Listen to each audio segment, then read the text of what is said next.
Assalamualaikum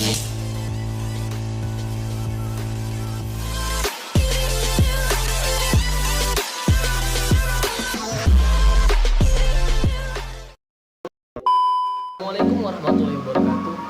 Pada kesempatan ini, saya Rohman Ali Putra, program studi komunikasi dan penyiaran Islam, akan membahas tentang sosiologi Ramadan, di mana yang jelasnya Ramadan itu diwajibkan untuk kita seluruh umat Islam. Tertera di dalam surah Al-Baqarah ayat 183 yang berbunyi, A'udzubillahi minasyaitonirrajim. Bismillahirrahmanirrahim.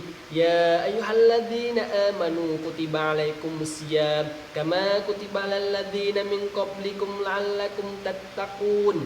Yang mana artinya, wahai orang-orang yang beriman, telah diwajibkan kepadamu berpuasa sebagaimana orang-orang sebelum kamu agar kamu bertakwa. Shadaqallahul azim. Dalam bulan puasa terdapat yang namanya buka bersama, yang dimana buka bersama ini dapat menambah kesosialan kita, karena kita berjumpa dengan orang yang telah lama tidak kita temui, dan juga kita berjumpa dengan orang yang jauh dari kita. Dan juga di dalam bulan puasa terdapat tarawih. Tarawih ini dapat membantu kita bersosialisasi dengan masyarakat setempat, dapat membuat kita memperkuat dan juga mempererat kesosialan kita terhadap orang-orang yang berada di sekitar kita. Demikian yang dapat saya sampaikan, semoga dapat menambah